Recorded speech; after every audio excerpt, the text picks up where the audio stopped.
Om Swastiastu. Perkenalkan, nama saya Ninyomana Nanandita, NIM 211011016.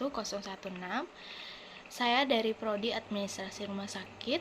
Di sini saya akan mempresentasikan makalah saya dari mata kuliah Dasar-dasar Komunikasi. Di sini saya akan membawakan materi mengenai komunikasi massa. Komunikasi massa, menurut Bittner, komunikasi massa adalah pesan yang dikomunikasikan melalui media massa pada sejumlah sebesar orang. Komunikasi massa diartikan sebagai setiap bentuk komunikasi yang menyampaikan pernyataan secara terbuka melalui media penyebaran teknis secara tidak langsung dan satu arah pada publik yang tersebar. Rahmat 2003 188.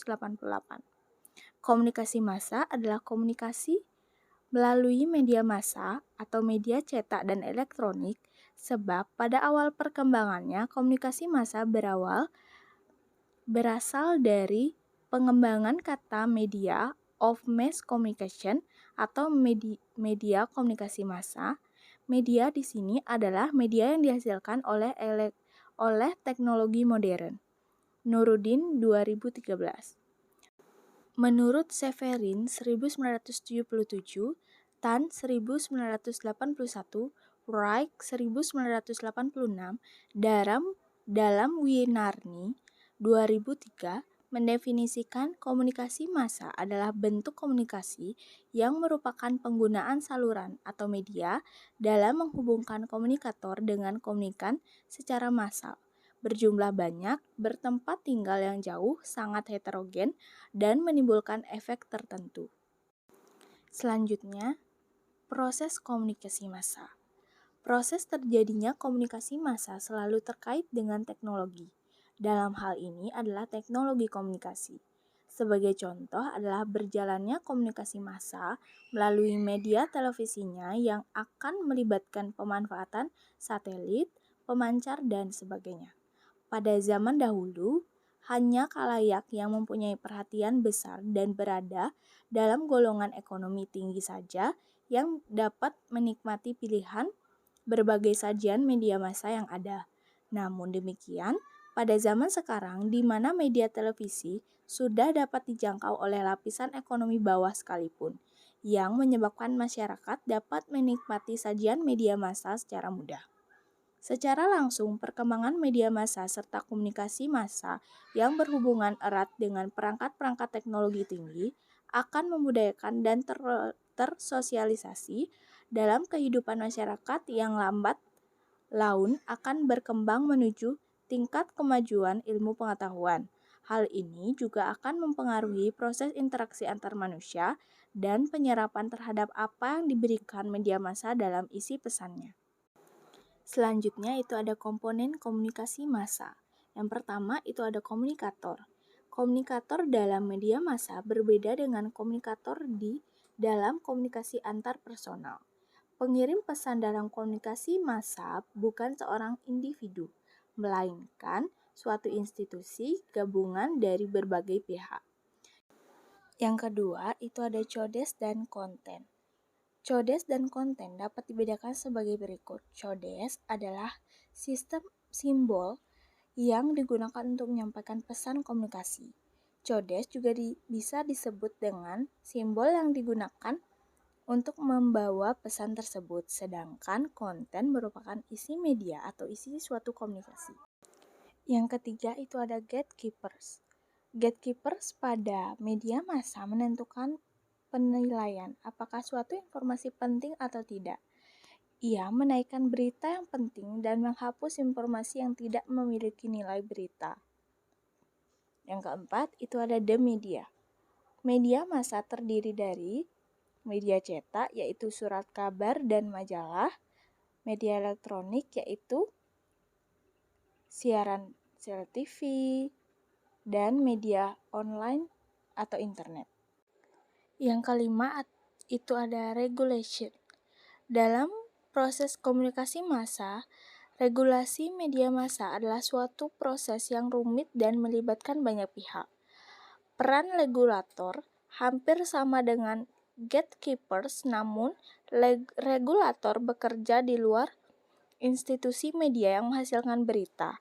Regulator bisa menghentikan aliran berita dan menghapus suatu informasi, tapi ia tidak dapat menambah atau memulai informasi dan bentuknya lebih seperti sensor.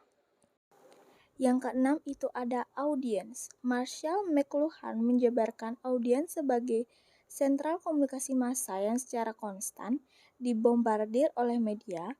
Media mendistribusikan informasi yang merusak pada masing-masing individu. Audiens hampir tidak bisa menghindar dari media massa, sehingga berapa individu menjadi anggota audiens yang besar yang menerima ribuan pesan media massa. Yang ketujuh itu ada filter. Pada setiap pembahasan komponen komunikasi massa, kita harus mempertimbangkan masalah budaya, karena seringkali proses komunikasi massa menghadapi hambatan berupa perbedaan budaya. Yang kedelapan itu ada feedback. Komunikasi adalah proses dua arah antara pengirim dan penerima pesan. Proses komunikasi belum lengkap apabila audiens tidak mengirim respon. Respon atau tanggapan ini disebut feedback. Selanjutnya itu ada karakteristik komunikasi massa. Komunikasi melalui media massa pada dasarnya ditunjukkan kekalayakan yang luas, heterogen, anonim, serta tidak mengenai batas grafis kultural.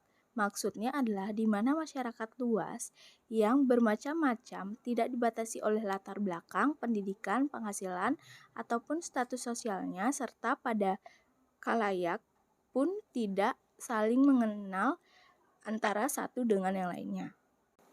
Selanjutnya, bentuk kegiatan komunikasi melalui media massa bersifat umum, bukan perorangan atau pribadi.